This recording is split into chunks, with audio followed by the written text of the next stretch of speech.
The house is burning, but we're still sitting in the glow. Phones charged, lights on, pretending we don't know. But the forest is silent, the river's running low, and the flame on our plates is the strongest fire we throw. Put out the fire, put out the fire. Echoes and rise, this is your hour. 7 boundaries broken, the earth pushed past the line. Climate, land, species, fresh water, chemicals, nutrients, oceans in decline. Not danger, disaster in real time. Put out the fire, ooh, put out the fire. Metafoodians rise, this is your power. And here in India, one truth stands the same. Milk is not just milk, dairy feeds the flame. Cows and methane, fields and forests turn to grain. Politics, culture, carbon, all wired to the same chain. Every cup of curd is heat in the air. Every block of butter is a forest repair. It's not a small habit, it's a planetary affair. Put out the fire, put out the fire. Echoes and rise, this is our hour. Energy fixes half the hurt, Dr. Rao made that clear. But food fixes the other half, the half that's burning here. Change the plate, change the land, change the future's atmosphere. Put out the fire, put out the fire. Metafoodians unite, this is your choir.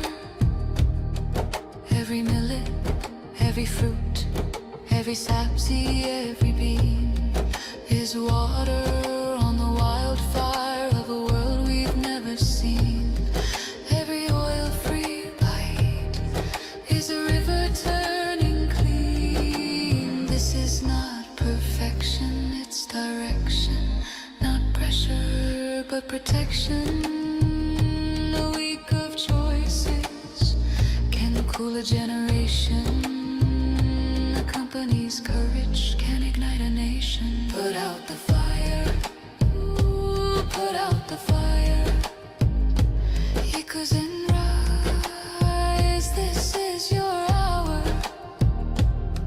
Metafoodians unite, Metafoodians ignite. Sharing love in the metazone, lighting the path to a cooler home. Put out the fire, ooh, put out the fire. Together we rise,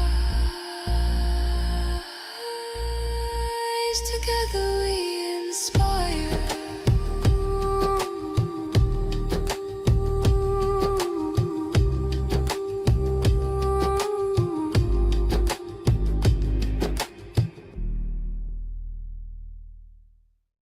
Welcome to the Planet B podcast, where truth, transformation, and faith converge. Join us as we flip the script on ecological despair, guided by Dr. Sailesh Rao's vision for a compassionate, rewilded vegan world. Let's begin the journey to the greatest transformation in human history. Greetings, everyone, and welcome to episode 23. The title of today's episode is Busting the Protein Myth. Dr. Rao, I know you're ready to bust this myth. Yeah, it's a myth that's central to the system on planet A, because it's the myth that makes everybody go and exploit animals and thereby prop up the system. That's all about growth, growth, growth. So I begin this chapter with a quote by C.S. Lewis, who said that a myth is a lie that conveys a truth. Now that is a true statement right there. So it conveys a truth. The truth is that, yes, animal bodies do have protein. But the lie that is conveyed is that animal bodies are the only foods that have protein. The animal protein is the most complete protein. Animal protein is the superior protein. And all these are myths that have been propagated through the education system. In reality, it's simply not true. Right. And that goes right into your foundational myth and foundational truth. So right at the beginning of this chapter, you highlight the foundational myth on planet A. Protein is only found in animal foods, and the foundational truth in planet B is all plant foods have all amino acids and have complete protein. Correct. Yeah. Because even the protein efficacy tests that people run, and these are all rigged to make it look like animal protein is the superior protein. So you choose a Jeez. test that's all about muscle growth. Okay. But muscles aren't the only things that we need to replace in day-to-day activity. Unless you are a buff who is always trying to grow muscles, that's not the only thing you're growing. If you look at the normal cells you have to grow back, it's intestinal cells are the first cells that die really fast. And for that, the optimum food are plant foods. So they have the right protein composition for that. But again, the body recycles all the protein that dies from the dying cells. So it's not clear why you should be eating just animal protein, right? But they rig the test to make it look like that's the optimum protein that you need to be eating. So that's how they rig the test based on just muscle growth.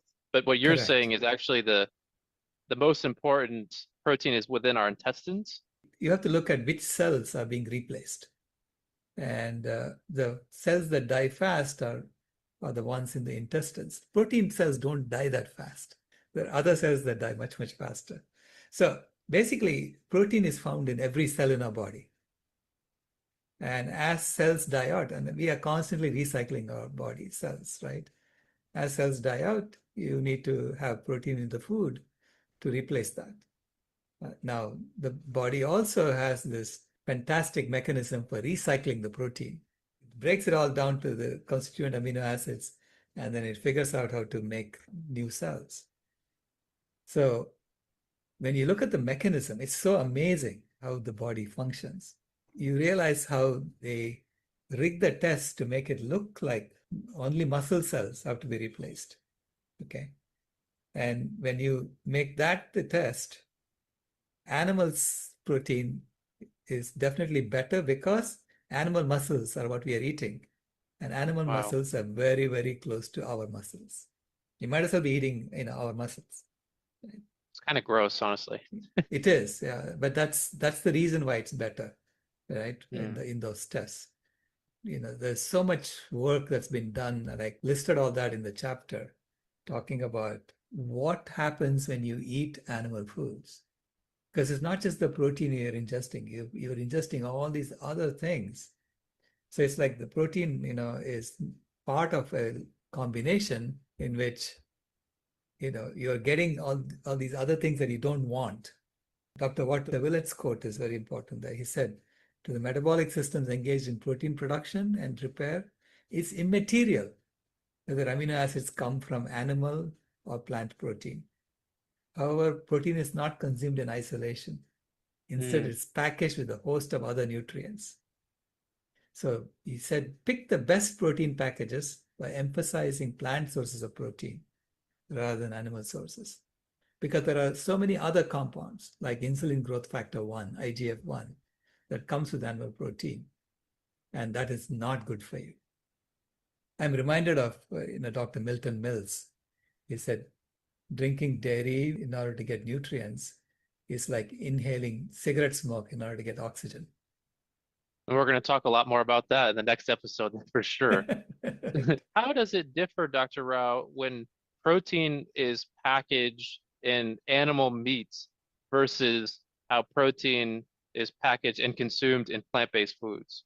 Yeah, there are these other compounds you have to look at that come with the animal foods, like IGF-1 and sulfur-containing amino acids are in higher concentrations in animal foods. They induce a state of acidosis, and that causes our body to leach calcium from our bones.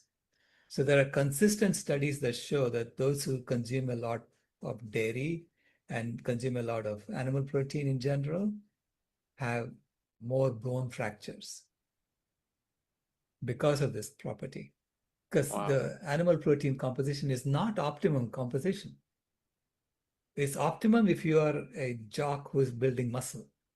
But most people who are sitting on the sofa or something, in the ordinary people, this is not the optimum protein you should be consuming. It also causes TMAO. So TMAO is a compound produced when gut bacteria metabolize nutrients found in animal foods like carnitine and choline. These are types of amino acids, right? This is the excess sulfur-containing amino acids.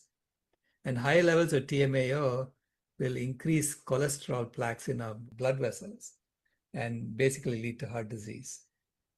And Dr. Kim Williams said the fact that animal proteins cause TMAO is reason enough to avoid them like the plague. Plant proteins don't have high levels of sulfur-containing amino acids. But if you look at the amino acid profile, the ideal amino acid profile in the tests, it's closely related to animal protein. Why? Because they want to make it look like meat is the best protein. So they even modify that. They even modify the amino acid tests, the amino acid profile to manipulate people into eating animal foods. Correct. It's Wow. basically based on the same efficacy tests, which are all about measuring muscle growth. But if you are growing muscles and you want to grow muscles using plants, you can do that too. You just have to eat a lot of plants together. So you get a variety of amino acids. So mixing, rice and legumes, for instance, will be good for muscle growth. In general, we get so much protein in our food. Like in general, we know that the average American is eating 2 to 3 times as much protein as they really need, and 1/3 the fiber that they need. And that deficiency in fiber is responsible for all the diseases, the chronic diseases that people have in America.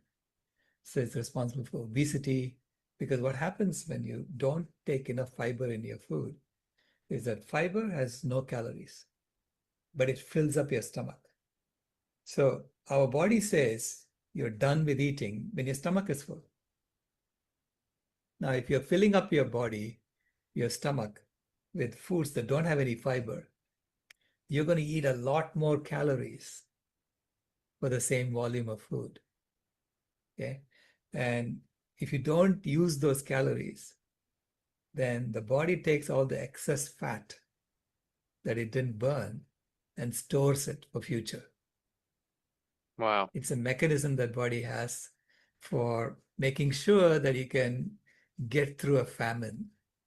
When a famine happens, then you can burn all your excess fat. And fat is normally rare to get in food. This is why the body is looking for fat and accumulating it. So this mechanism, by eating foods that are low in fiber, and animal foods have zero fiber, there's no fiber in animal foods. By eating foods that have no fiber, you are loading up on calories when your stomach is full. And so all the excess fat that's in that food gets stored. So you will see incidence of obesity increasing in countries that eat a lot more animal foods. So it's proportional to that. Those who eat a lot more plants will be eating a lot of fiber along with the food that they're eating, and therefore they'll be consuming less calories as their stomach gets filled. So the animal-based foods and the protein in them is not packaged with that necessary fiber, but the No. plant-based foods has that fiber. And Dr. Rao, Isn't fiber really important for our digestive system as well and how we like release toxins out of our body? Absolutely. Fiber is important for gut health. Mhm. So it feeds the gut bacteria. Gut bacteria then multiply and then they are able to digest the rest of the food. So fiber is essential for human well-being. And the fact that 95% of Americans are deficient in fiber, it's an indictment of the entire system when 95% of people are deficient in a macronutrient.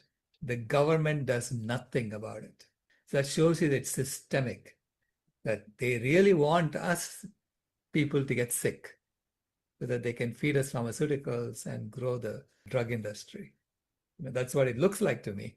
When you put it that way, it's how could it be any other way besides a systematic? Right.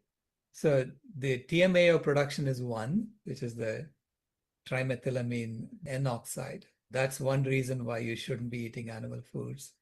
The other reason is that animal foods contain high levels of phosphorus. And when we consume high levels of phosphorus, our bodies normalize it with a hormone called fibroblast growth factor 23, FGF23. I got this from studying work from medical doctors.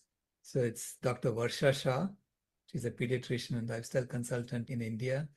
And she sent me all this information of their analysis of why you should not be eating animal foods. So FGF23 has been found to be harmful to our blood vessels and is associated with heart attacks, sudden death, and heart failure. Oh, geez. So those who eat a lot of animal foods are prone to more heart disease because of that. And there is also no need to obsess about proteins in our food because, like, look at animals that eat plants. They don't go around measuring protein in their food. They just eat the food and they grow, right? Some of Right. the biggest on earth, they're all plant-eating animals. And they get enough protein by eating plants. So we can also get enough protein by eating just plants. And this is why Americans in general are eating 2 to 3 times as much protein as they really need. Okay? Because there is plenty of protein in food. So if you eat enough calories on a natural diet, you will get enough protein. This is what Dr. McDougall has written in his website when he calls it the deadly dietary deception number one is the protein myth. So he's pointing out that this is not a nutrient of concern at all, so long as you get enough calories. Of course, it's a nutrient of concern if you're not eating enough food. So for the 800, 900 million people who are going hungry, you're going to get protein deficiency there because they're not eating enough food. You should be much more concerned about getting enough fiber, getting enough micronutrients, and all of those are found in abundance in plant foods. Right. Could you talk about the impact of the antibiotics and the hormones that are being consumed in this animal protein as well? Yeah, basically when you grow animals together in large quantities, so this is factory farmed animals, they're prone to get diseases because they're touching each other all the time, right? It's like, if you are in a crowd and one person has flu, it spreads, Right. So how do you avoid that? Well, you feed them antibiotics as part of their food. That's what the system is. So the antibiotics are constantly fed to these animals as part of their food. And when you eat that, you're going to ingest the same antibiotics. Your body is going to build resistance to the antibiotics, which means when you get sick, the hospital is not able to treat you. Second is all the hormones they feed the animals in order to make them grow fast. So these are growth hormones that we feed animals because how else are you going to get a chicken to grow to that kind of weight, like 67 pounds in 6 weeks? And when you do that, you're ingesting the same hormones in your body, and that causes inflammation in our bodies because it's basically wanting our body also to grow really fast. And we are already finished growing. So you'll get inflammation and, increase in cancer growth, and all that will happen because of the excess hormones you're ingesting. That's another one. And that's part of the farming process itself. You see, they're adding antibiotics in the food, and the hormones are in the food. But there is also all the other chemical pollution that is there in the food that you're giving to the animals. And the animals are storing the chemical pollution in their bodies. We take the crop residues and feed it to animals. And what are crop residues? Well, that's where the plant has filtered out the chemical pollution and stored it in the stalks so that it tried to create a pure water for the grain. So all the chemical pollution is in the stalks. And now when you feed that to the animals, they're going to ingest that and store it in their bodies. So you get a factor of 10 to 100 increase in pollution when you eat animal foods compared to plant foods. That wasn't there in the past. That is Right. making animal foods increasingly unhealthy as time progresses. Because every year we are adding another 220 billion tons of toxic chemicals into the environment. So that compounds what was there in the water before. And also think about the water. Are we giving these animals filtered water to drink? No. No. They're drinking whatever is there in the ground, and that is highly contaminated. We wouldn't drink it, but we let the animals drink it and then we eat the animals, which means you're going to get a compounded version of the pollutants in the water that the animal was drinking. You'll get that multiplied and in your food when you eat the Right. animal foods. So all of these have to be taken into account when we consider the protein myth. Because the objective of the protein myth is to convince you to eat animals. Because without eating animals, the entire growth model collapses. Because you won't grow the diabetes industry, you won't grow the healthcare industry, and you won't grow the animal agriculture industry itself unless everybody is convinced they have to eat the animals. This chapter, honestly, I feel is one of the most important chapters of the book because it's just something that people are so unaware of. And could you share some of sadly, the grotesque things that are fed to the animals? Because they're not just eating plants or, pellets, and they're not even just getting antibiotics and hormones. Right, yeah. Previously, they used to take all the waste from the animals. That includes the body parts that cannot be processed into any product, right? Like the brains, sexual organs, and things like that. They would just grind that up and turn that into protein meal. So it becomes this pink slime from which you get different food substances. They even make, some human foods out of that. But Jeez. mostly it goes back into feeding the animals. And that became a source of diseases in animals initially. So when they found that feeding cows back to cows led to mad cow disease, then the industry separated it out. So now the rendering industry takes the remains of cows and turns that into protein meal for pigs and chickens. They take the remains of chickens and pigs and turns it into protein meal for cows. So, and these meals have to be fed to make those animals grow fast, or even to produce milk at high quantities. You're feeding the animals these protein meals. And there's a big dispute going on now between US and India over vegetarian versus non-vegetarian cows. India claims that the cows in the US are non-vegetarian because they're eating all these other protein meals, whereas they claim that the cows in India are all vegetarian. Basically, the product that comes out of the animals is still contaminated because whether they're eating plants or animals, and of course, if they eat other animals, they're no longer herbivores. They're really carnivores at this point. And that means that the toxins in their body is going to go up by another notch. It's human-induced cannibalism. And it's also, think about it. For us also, it is not good. Our food system is not meant to maintain our health. Our food system is meant to farm us for the industry. We don't think too much, right? When you're told in school that protein comes from animal foods, we buy that, because we trust the science teachers who tell us that. We then continue the rest of our lives almost mindlessly eating what we've been told is the right thing to eat. When you start looking at the data, you realize this is not the right food to be eating for human beings. Right. So the protein myth gets busted, because again, all plant foods have all 20 amino acids, both essential and non-essential, and therefore have complete protein. Yeah. All these efficacy tests that point out that some protein, some amino acids is deficient is all based on muscle growth. For muscle growth, of course, you have to eat other muscles. Right. And closer the muscles are to your own muscles, the better off you are. Now, for muscle growth also, you can eat a combination of plant proteins to get that muscle growth to happen. Because protein is never stored in our body. Any excess protein is excreted. So the kidney is the one that does all the job of taking all the excess protein from the body and excreting it. You have to just analyze the amino acid profile of your urine, and you will know whether you're eating enough protein or not. Many people who transition to the vegan diet, these are a couple questions that they ask. So number one is a vegan diet suitable for children, adults, and the elderly?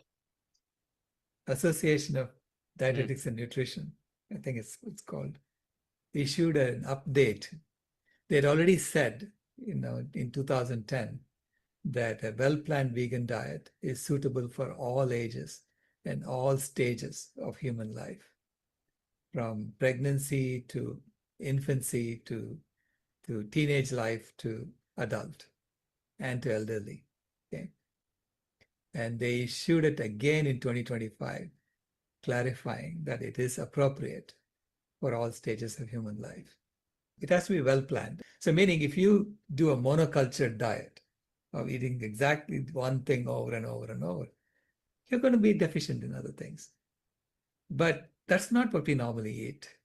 In fact, the food that our ancestors had prescribed for us, the combination of rice and lentils, if you look at the traditional recipes, they're all designed to make sure that you have a complement of all nutrients that you need, so that you get a complete meal out of it. Okay? So this is not that hard. We have already know how to do this because it is there in our culture. It's just that we got educated out of it. And then Right. we're told to go eat these fast foods and things that really make us sick. Dr. Rao, you have such a great saying that I love, and it's very simple. It's just eat the rainbow. It's not just the rainbow of the eyes, it's also the rainbow of the taste. So we were told to eat a little bit of even bitter food once in a while, so to get all the nutrients you need. Yeah, so we make food with bitter gourd and eat it on a regular basis, but not necessarily every day. So Yeah. all the tastes should be there in your food. Dr. Rao, have you ever met a vegan with protein deficiency? We are the species that needs the least protein compared to every other mammal on the planet. How do we know that? You look at mother's milk for human beings, and it has 6% protein by calories. And it's only when you're an infant that you need the most protein, because that's when you're growing the fastest. And that's what nature designed for us, 6% of calories in protein, okay, as the perfect food for human beings. We are the mammal that grows the slowest compared to every other mammal. Because Right. even mice have to grow faster, rats have to grow faster than us. So all of the milk will have more protein in calories by percentage. So if you consider the rate at which we grow compared to, say, the cow, right? We grow from baby to adult in 18 years. The calf grows from baby to adult in 18 months.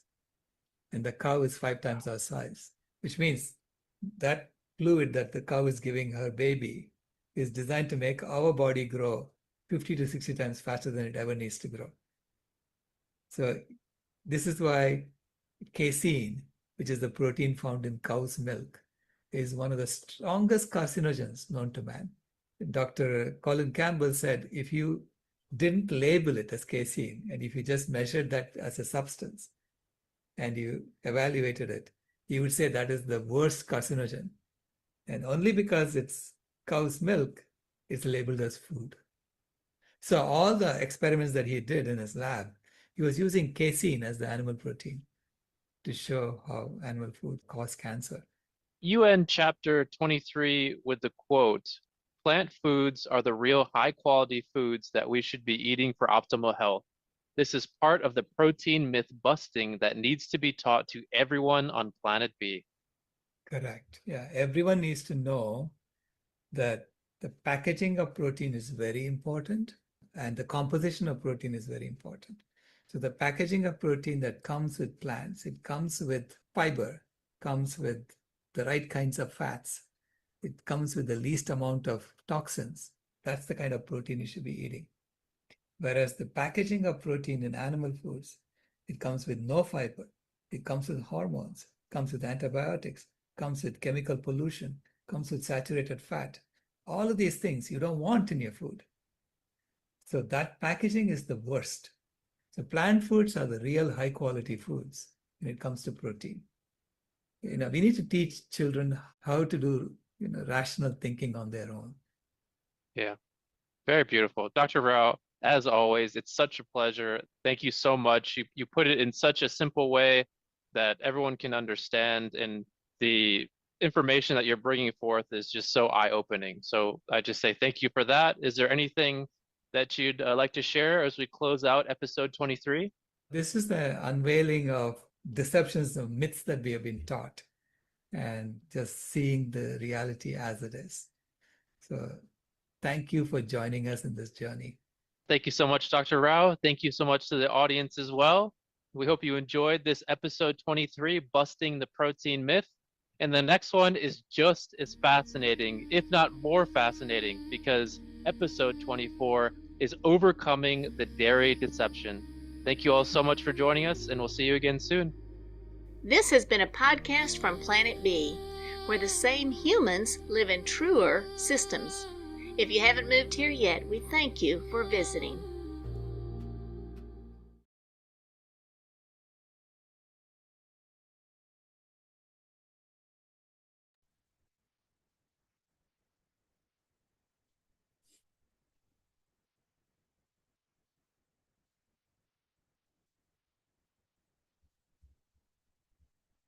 Go ahead, Toby.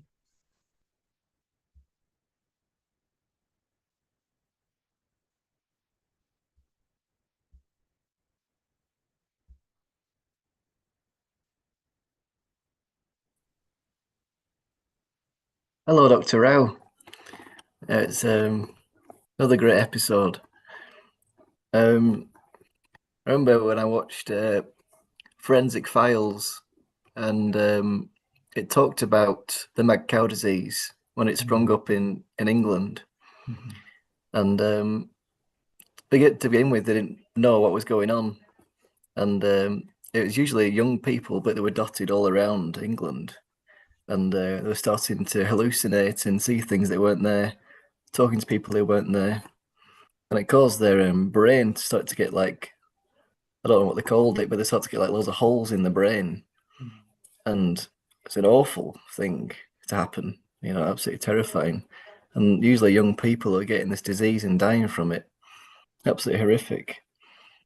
And yeah, it's just very strange. And you'd think that, it'd be quite important to keep away from doing things like that. But we seem to just keep on keeping on, don't we? Yeah. There is is it infants, so when babies are still being breastfed, they produce an extra or another amino acid. Because we have 9 essential amino acids, don't we? Right. And I think they only have 8 essential amino acids. They can synthesize an extra one. I'm not sure which one it is. Oh, I don't know that. I don't know about that. I can look it up and get back to you.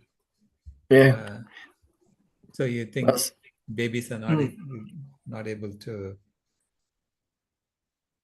essentially amino acid meaning it needs to come from the food. So if you're saying babies have only 8, that means they're able to synthesize the 9th one. Yeah, Okay. I think I'll look so. into Yeah. that. I'll look into I that. think I heard Dr. Milton Mills talking about it because he does really interesting talks about proteins. Oh, if I he remember said there's that, one. I believe it. He does it. He's very good at his research. Yeah, oh, it's amazing. He memorizes all the amino acids names and everything. And he also says that no animals can actually synthesize these essential amino acids, as far as we know. The only way they're actually synthesized is through photosynthesis. Correct. Like so when you think about it, it's ridiculous that the fact we want to get our protein, which is made out of amino acids, from animals, they don't even make them. They don't make them. Yeah, it's ridiculous. And so it makes it even more inefficient, you know, Correct. I mean, you can just build it up so much for the inefficiency. It's just ridiculous. Right. Right. Yeah. Let me show you something. This is a slide from a rendering industry presentation that I got. So it shows like from chickens and turkeys, they get meat fed to people, and then they create poultry meal that becomes aquaculture feed, livestock feed, goes to cows, goes to pet food, fertilizers. And then from the blood, it goes to poultry feed, aquaculture feed, livestock feed, pet food. And then I don't know where they get the flavors from. It goes into pet food. From the feathers, they create livestock feed, pet food, aquaculture feed, poultry feed, fertilizer. And then they take the fat, turn it into biofuel, turn it into livestock feed and poultry feed and pet food. And they split it and turn it into oleic acid for your lubricants, textiles, shampoo, emulsifiers, cleansers, creams. And then glycerin becomes inks, glues, solvents, and explosives. So explosives have chicken fat in them. Stearic acid turn into rubber tires, lubricant, and crayons. And linoleic acid becomes lubricants and paints. So you can see how this industry is just, I mean, it's got its tentacles everywhere, right? And this is just chickens and turkeys. You have a very similar diagram for pigs, a similar diagram for cows, right? It's amazing. I mean, what they do with this. This is why you need to have a full systems transformation. Exactly. Because people say it's impossible to change when you look at stuff like that, but it's right. Because that's horrible. I don't want to wash myself with, chicken fat and stuff like that. They'll tell you glycerin is glycerin, no matter where you get it from. Okay, so you shouldn't be distinguishing between glycerin that came from a chicken and glycerin that came from soap. Well, usually you'd think glycerin comes from plants, as far as I Correct. usually comes from, but yeah, I but guess the it's all chicken mixed. stored it in our body, right? And Yeah. people want lean meat now, so they cut off the fat and then say, okay, what do I do with this? And when you're processing like 90 billion chickens a year, there's a lot of stuff you get. So they think that they're being efficient at using them. It's easily debunked, I think. When you're talking about proteins, Right. whether they should come from plants or animals. Right. Scientifically, there is no case for eating animals. Oh. Yeah. That's why it's always good to. Despite what the US Health and Human Services is telling us. Humans and Health Services, or whatever they call it, HHS. Despite what they're saying, there's no need to eat animal foods for protein. Yeah, great. Thank you. Ray.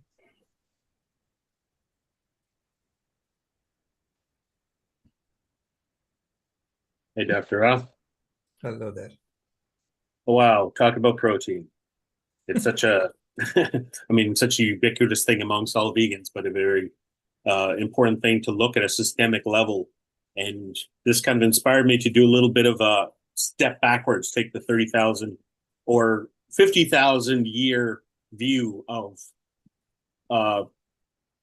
what's happening in the next decade, because we got so many things that are just baked into our culture that are being overruled constantly, starting with the 20th century. And, everything is accelerating. So I'm thinking about what are the systems that need to change, and when are their origins? And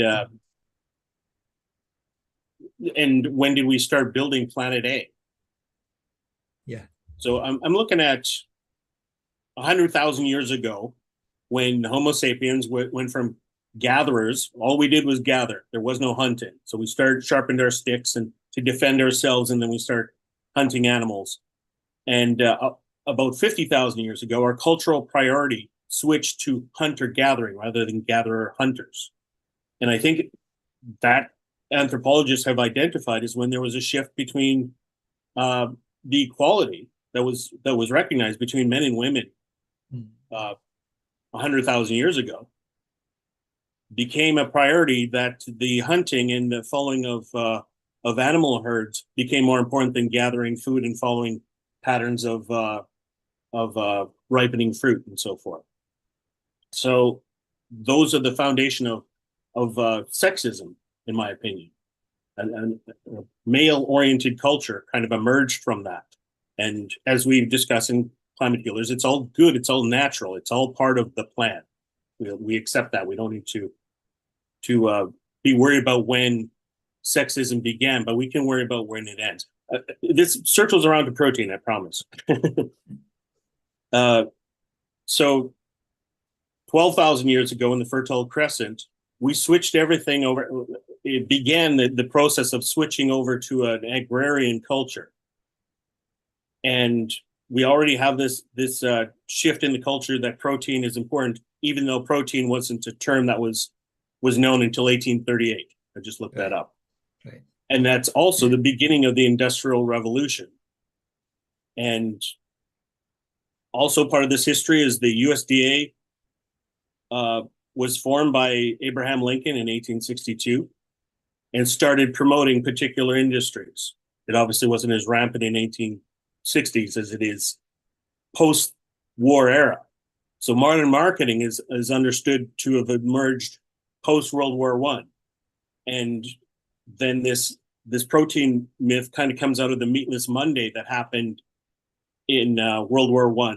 Not because meat was bad, because meat suddenly started having this health aura that we will win the war if our troops have more meat, if they have more of this nutrient dense food.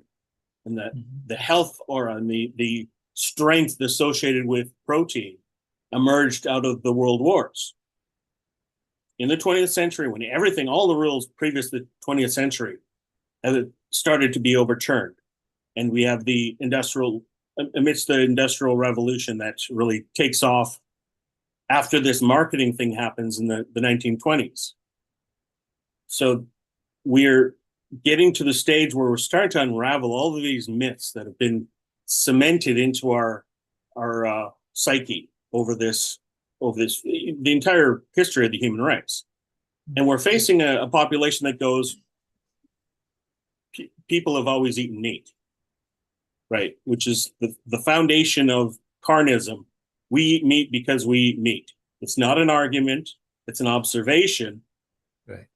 And this discussion that you just created is starting to, anybody that's exposed to it can understand that this is an unraveling myth. This is not something that rolls off the tongue. Is such a awesome rebuttal against vegans. We have been thinking about it a lot. When you say we've always eaten meat, it shows that you haven't been thinking about it at all, right? You're just appealing to the status quo and saying, well, it's legitimate because it's normal. Right. But nothing about meat is legitimate anymore, and people are starting to understand that. I'm hoping that you're able to further that meat agenda in a perspective that most vegans don't understand. They're not looking at it at the systemic level. They're Right. generally, vegan outreach is about, hey, you don't need to eat this. You can appeal to your sensibilities and ethics and change it for yourself. Without, many people aren't looking at the systemic level and saying this, the system is, not only does it have to change, it is changing. Despite looking at the supermarket and seeing so many people in the meat aisle. So I think being a climate healer is looking at the signs of change. And that was my little history lesson to say, we're at the end of a lot of these cycles. And if we're truly an intersectional movement, the end of sexism, the dominance of the female in our psyche is so central to our change and overruling that caveman mentality. I can't be a vegan because cavemen. We hear it all the time, right? But we have, unlike cavemen, we have problems that we need to solve now. We need to solve them collectively, and our ingenuity can't be sharpening sticks so we can kill animals. It has to be, how do we stop killing animals? Yeah. You can understand how these myths formed, because a myth always has a little bit of truth in it. Okay? And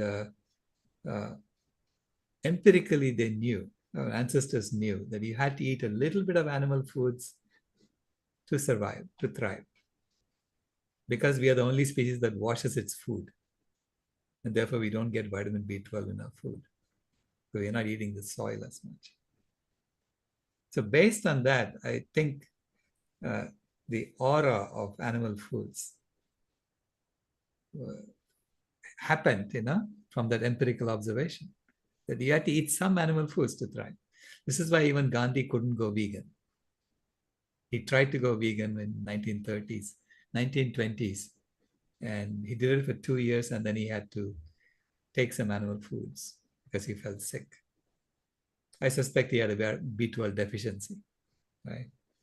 So now we are unraveling it, saying, okay, it's actually B12, what we want, what we needed. It's actually not the meat, it's the fact that we wash our food, right? So you have to slowly unravel and understand what happened. And now that we have, destroyed the soil, we are giving the B12 to our animals also. So we I can just want to take add it to that. directly. Let me add to that history of I included protein. Let's talk about B12. I think the understanding what B12 was emerged after the vegan society, and some of the early members who were not getting enough B12 were getting pernicious anemia, and they had to identify it. So I don't know exactly the historicity of that, but Right. it's It happened around that connection. time, yeah. Mm-hmm. It was That's discovered in the 1940s, yeah. I don't know. And then Dorothy Hodgkin got the Nobel Prize in Chemistry for her work on understanding the B12 molecule and then synthesizing it in the lab. Because she pioneered X-ray crystallography, and using that, she analyzed these molecules. She understood what it was. And if there's anything for human ingenuity to solve as part of the path forward, if people are worried about B12, then that's where we concentrate. Human ingenuity can turn us into a sustainable dietary pattern. Right, yeah. And we don't need, to fix the feed additives of cattle, so we could keep eating a product that destroys our land and disrupts the entire balance of our planetary boundaries. See, the myth comes from a partial truth, and then you say, okay, more is better. If a little bit is good, then more of that should be better, right? And then you continue to consume in excess, and then growth is necessary. It's the other one, because what happened was during World War II, they grew the industry, because they were supplying the soldiers with powdered milk and canned meats and things like that. That was their staple, right? for the soldiers because it's dense food. Just a little bit of weight you have to send. You have to send more. And once the war ended, they had this huge industry and they had to make sure that people consumed it. So the USDA got involved in marketing this thing heavily because you have to grow. Nothing can shrink in the system. It's all about growth, growth, growth, right? And so we get stuck in this cycle because of these myths. And the chicken industry is traced back to a single incident where a woman ordered too many chickens, too many hatchlings. It was a mistake on a ledger, and she got sent. Essentially, was forced into making the first CAFO. Okay. Industrial Revolution all over there. They went, wow, this is a great idea. Right. Yeah. And then they figure out how to do the same thing in cubicles in your office. It's the same. And we're factory farmed, yes. There you go. I'm wondering if our spirituality is based on these myths, useful myths. And when I say spirituality, you're welcome to say every other spirituality than your own, if you like every other religion, because we recognize that everyone's mythology is legitimate, but it's legitimate only as much as it helps your tribe, the people that you recognize as your peers in that religion. And now our tribe should be universal. It should be the whole world is our global tribe that needs to be served by it. So there's lots of things that are obviously connected to facts and realities, like the concept of kosher evolving out of what was probably an outbreak of trichinosis, and it was bad to consume pork, and God was punishing you through a disease that for consuming something. There's hints there that, I'm using that as an example of how a belief, whether it's true or not, is useful, and our spirituality has to be adaptable. Otherwise, it's just dogma. It's just these old rules that everybody's following because they think that a God will pat them on the back and say you're doing the right thing.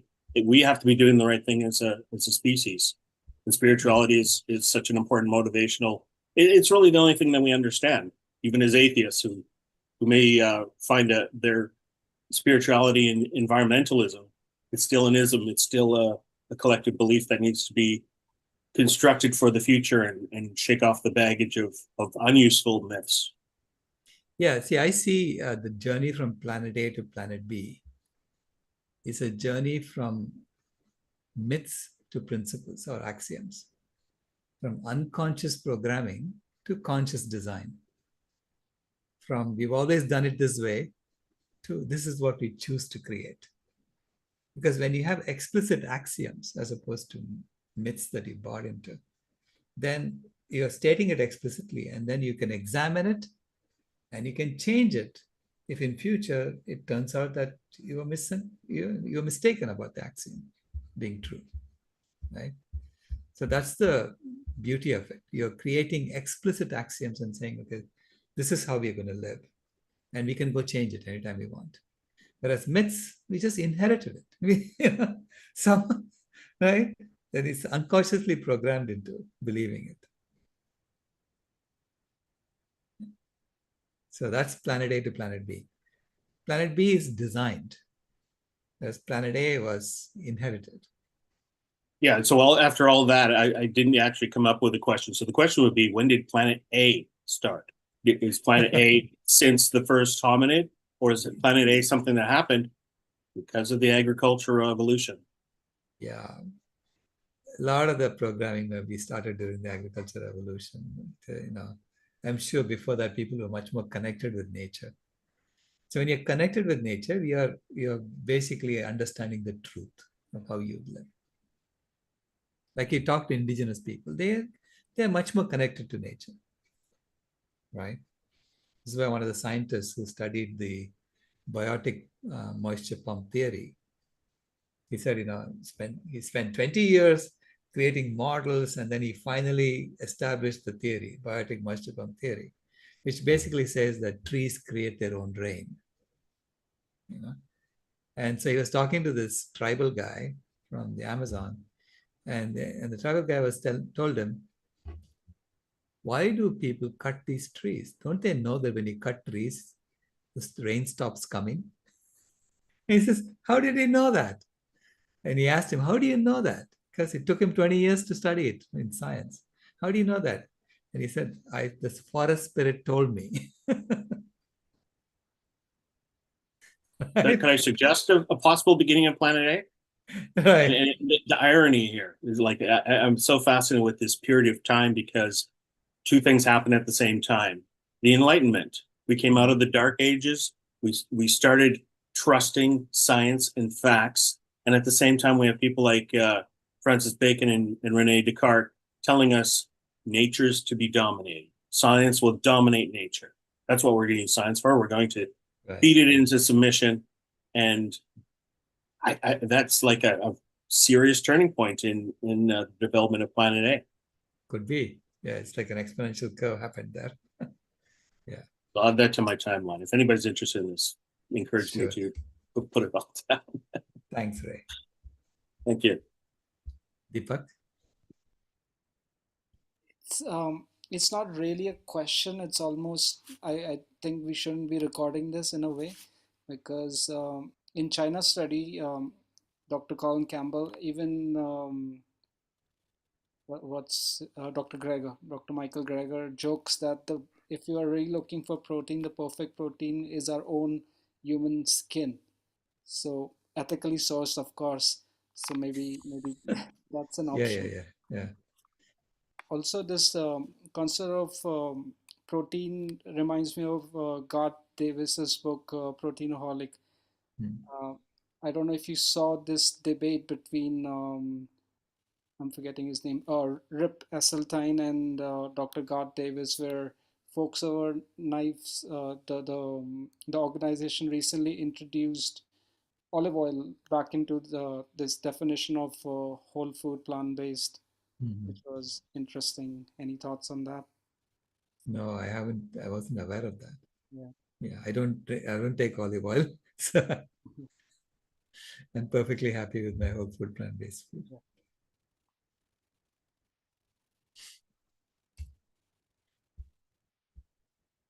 Alison?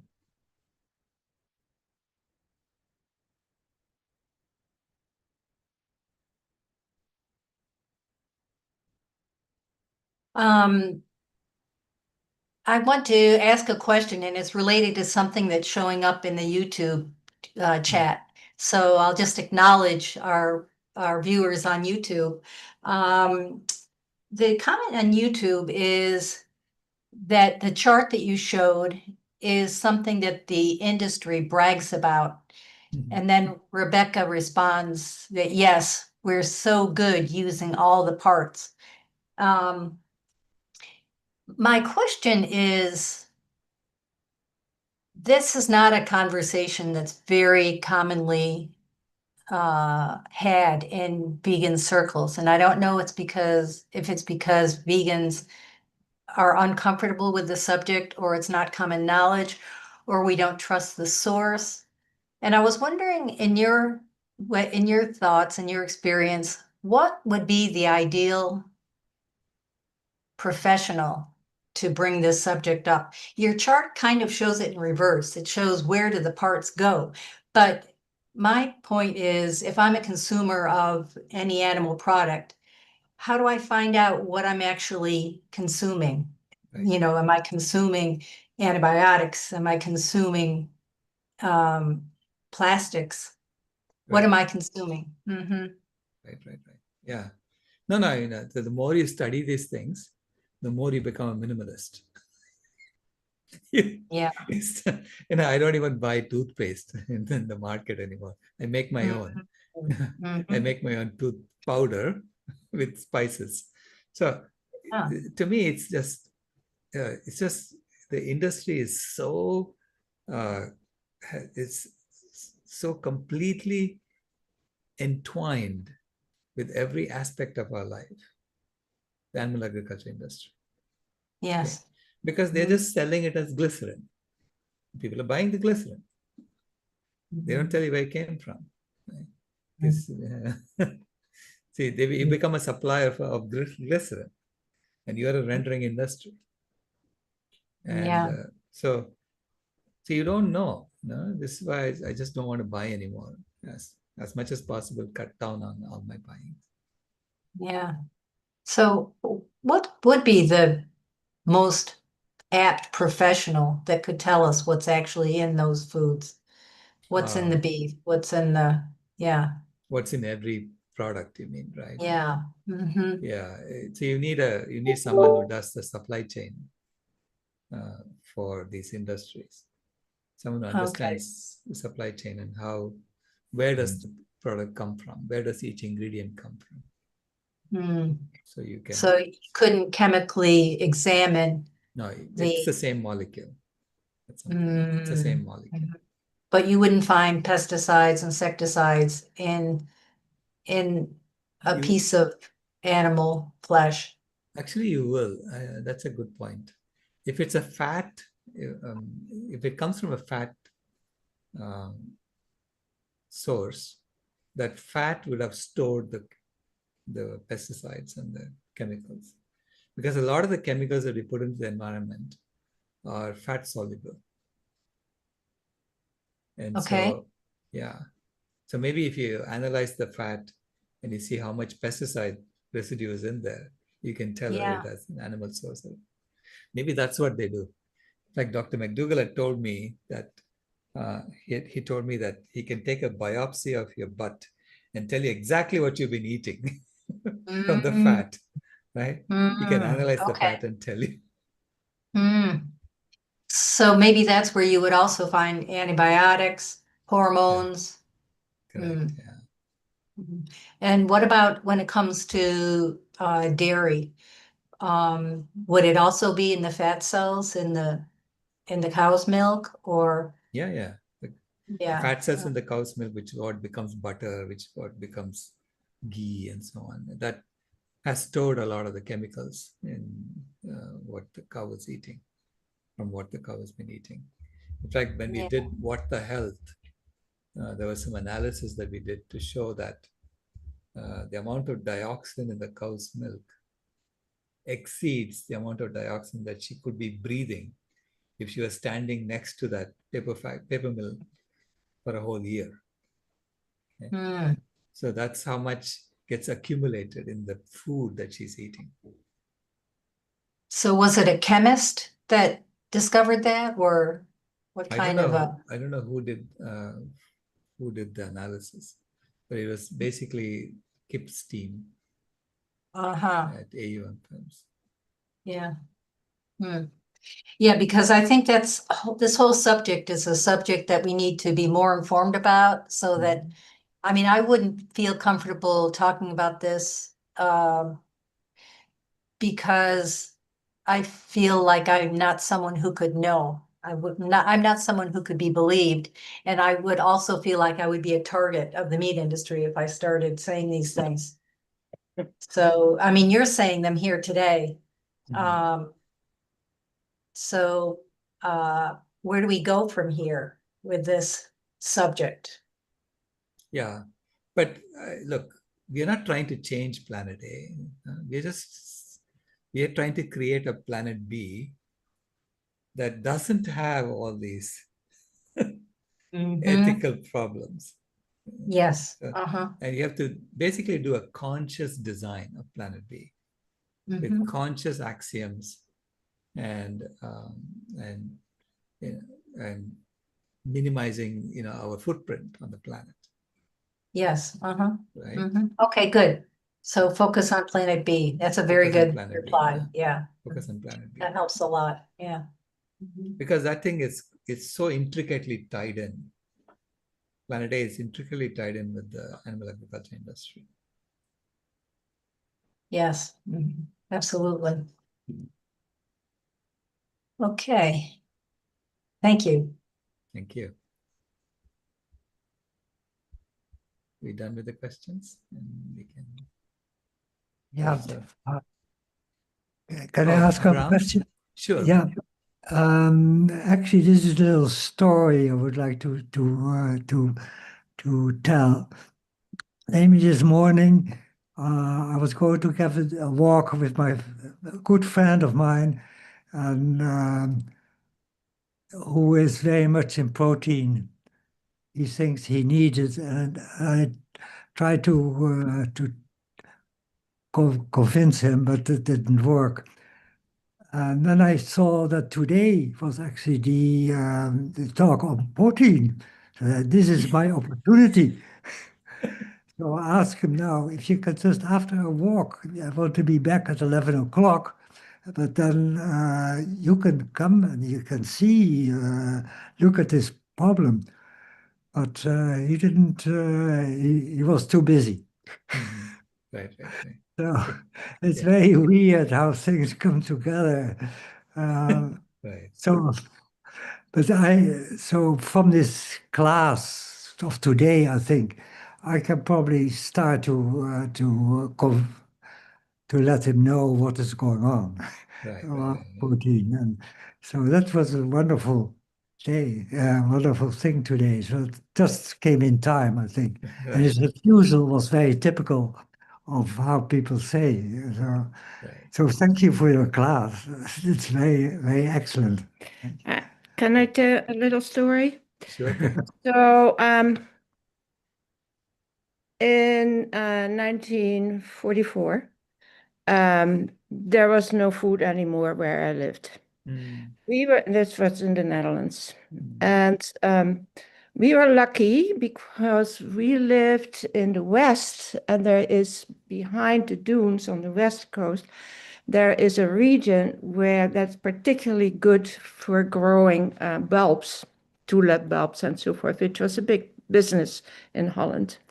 Now, of the bulbs, tulip bulbs and crocus bulbs were edible.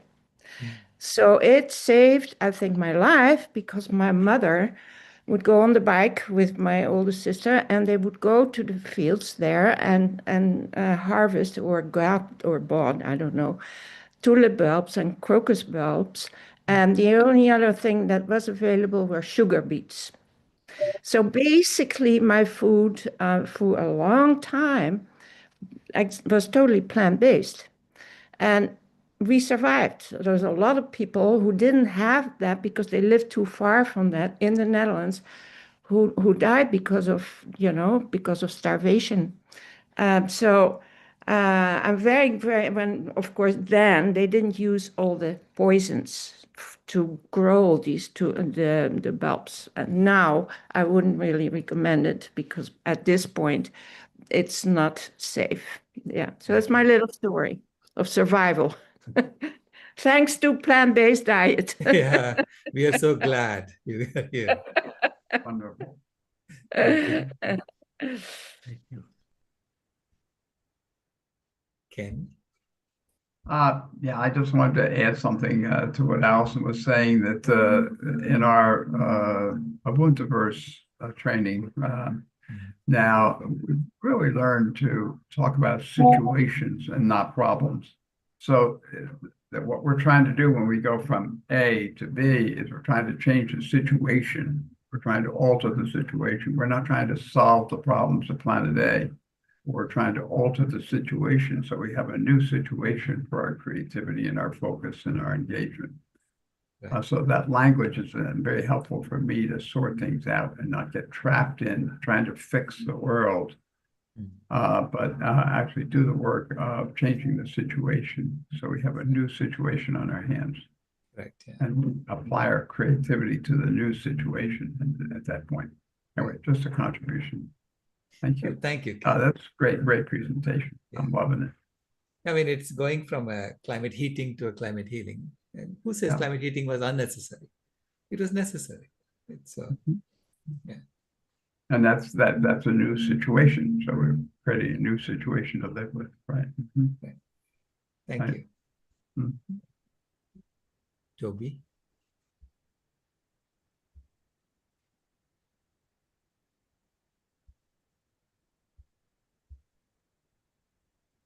I'm back again. I always like to ask 2 questions an episode. I was wondering if you'd done your planks today. Oh, yes, of course. Yeah. Oh, good. It's regular, every morning I have to do it. Yeah, great.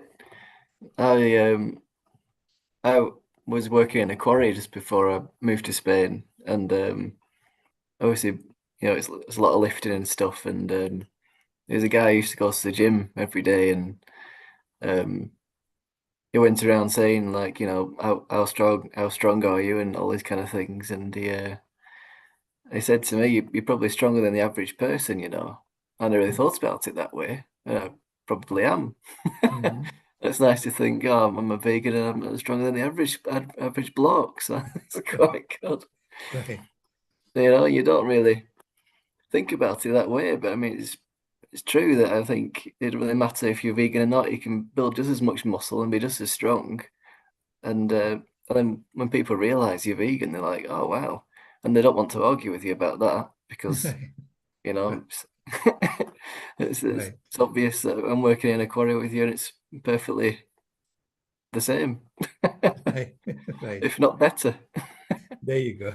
And I don't Yeah. have to, smell horrible carcasses in the eating area and everything like that. So Right. yeah, And it sort of permeates throughout.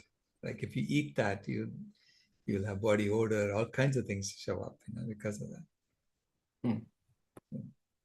Yeah, it's revolting.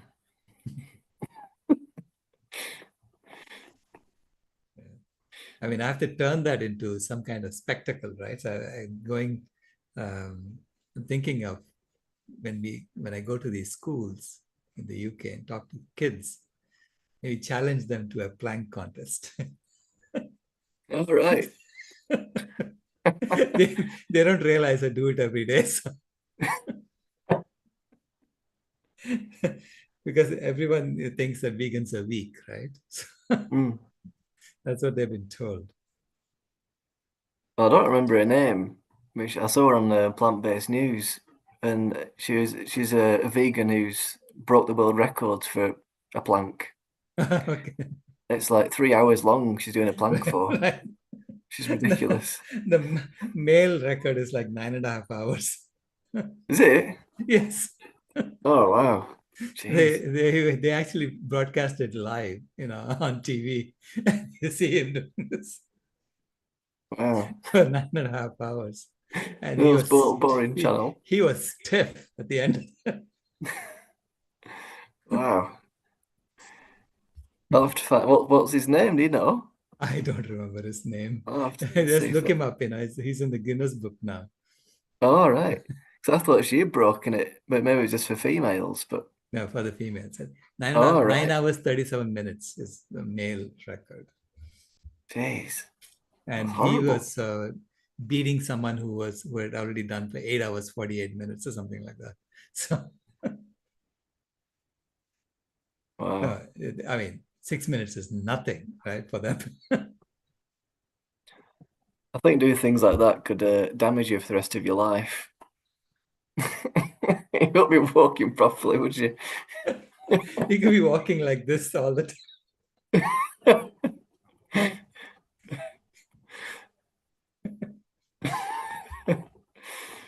Well, Oh, Joseph Salek. Okay. Brown. Yeah, I have a real question for you. Namely, I keeping my pants on, I have a leather belt. Hmm. I'm sort of thinking of, should I throw it away or should I still keep it? I think I will still keep it because I think I want to honor the cow who gave this big beautiful Right. belt to me. So how do you think? Should we still use Planet A? Well, What we? it's a good question. When I went vegan first, I had leather shoes and I had leather belts, and I said, okay, I'm going to wear my shoes until it wears off. And it reminds me not to judge others because I used to be that, and I used to use that. And after that, of course, I never bought another one. So that's what I did. Yeah, I think in my case, this belt will probably survive me. No, Brian, you're going to live to be 150. I don't hope so, but okay. Thank Yeah. you. All right. Thank you so much. And come back tomorrow for the dairy chapter.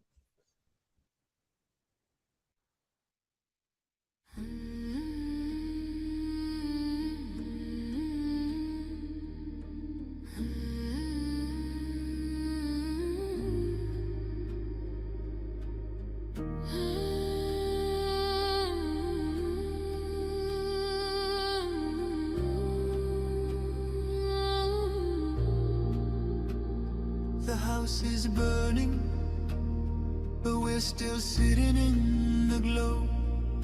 Phones charged, lights on, pretending we don't know.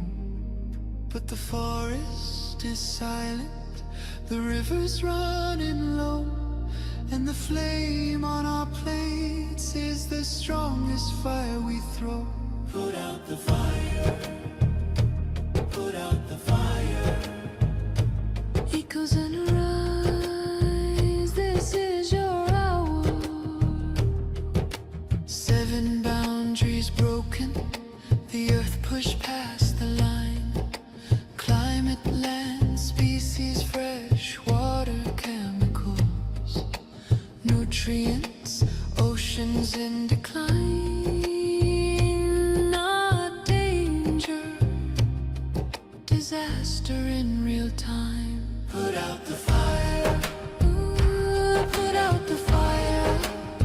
Metafoodians rise, this is your power. And here in India, one truth stands the same. Milk is not just milk, dairy feeds the flame. Cows and methane, fields and forests turn to grain. Politics, culture, carbon, all wired to the same chain. Every cup of curd is heat in the air. Every block of butter is a forest repair. It's not a small habit, it's a planetary affair. Put out the fire, put out the fire. Echoes and rise, this is our hour. Energy fixes half the hurt, Dr. Rao made that clear. But food fixes the other half, the half that's burning here. Change the plate, change the land, change the future's atmosphere. Put out the fire, put out the fire. Metafoodians unite, this is your choir. Every millet, every fruit, every sapseed, every bean is water on the wildfire of a world we've never seen. Every oil-free bite is a river turning clean. This is not perfection, it's direction. Not pressure, but protection. A week of choices can cool a generation. A company's courage can ignite a nation. Put out the fire, ooh, put out the fire. Echoes and rise, this is your hour.